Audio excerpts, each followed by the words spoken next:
Welcome. We're going to be looking at probability distributions, and the first distribution we're going to be looking at is the binomial distribution, down in the binomial tab. Now, a probability distribution is a probability is basically 0 to 1, meaning no chance of happening, or 100% chance. Everything in between. It is mutually exclusive. Only one thing can happen at a time. Flip of a coin, roll of a dice, and all possible outcomes are listed. Characteristics of a binomial distribution are there are two outcomes. The probability does not change with each trial, meaning that every time that you do it, it's the same probability. So you flip a coin, it's always going to be 50% or 0.5. And each trial is independent. Every time you flip the coin, it kind of resets, or you roll the dice, it resets. It's not as if the last trial or the last flip of the coin affects the next one. And so what we're going to be looking at is an example of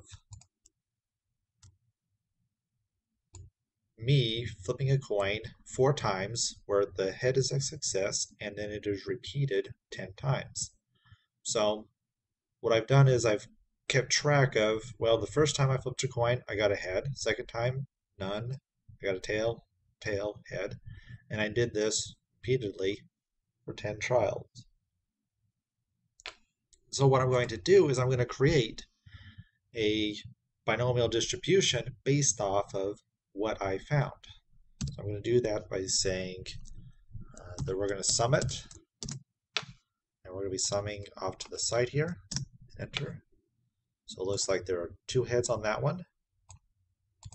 And it looks like I did not get 0 heads, or I didn't get all 4, but I got a lot of 2s, 3s, and a couple of 1s.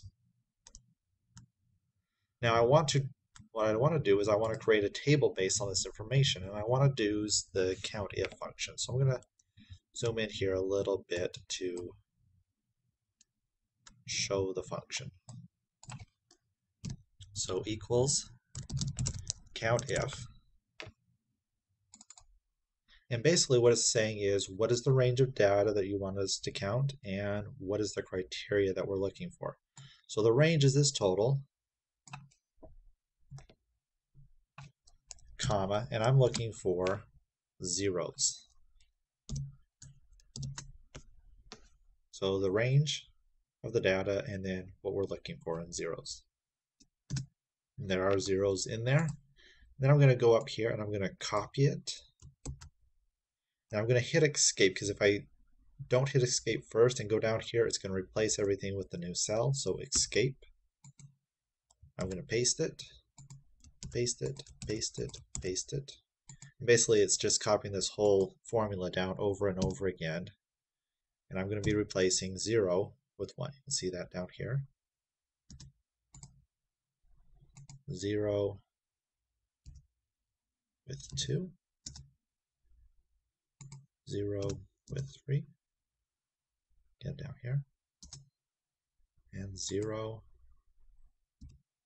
with 4. Basically, it's going through this data and saying, okay, how many zeros are there? Well, there aren't any. How many 1s? There's 3. How many 2s? There's 4. How many 3s? There's 3 of them, and 0, 4 heads. Okay, so I'm just going to graph this real quick. Highlight the data, insert a column chart. And voila.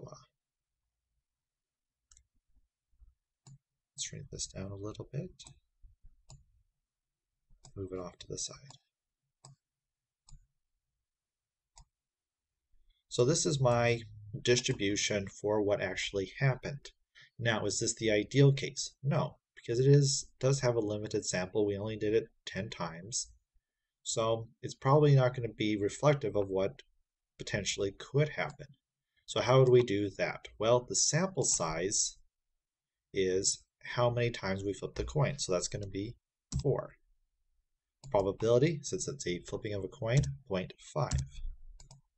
And so we're going to use our MegaStat to create the ideal situation or the ideal distribution.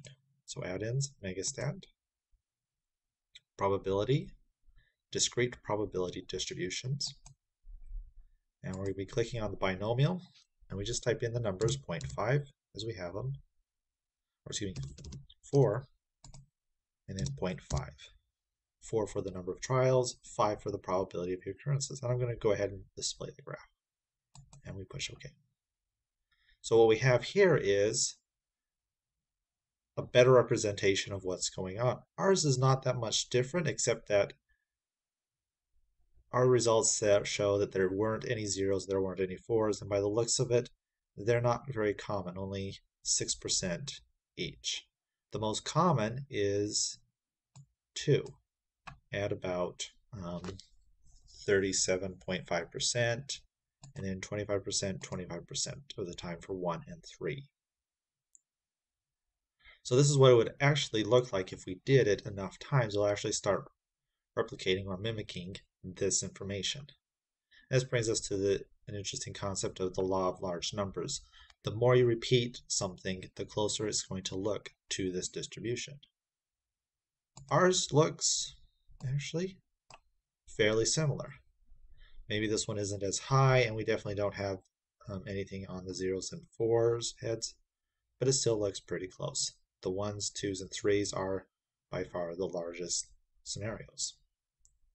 So that is a binomial distribution, both in terms of an actual experiment and with results, and with the theoretical output. The next section will be looking at hypergeometric.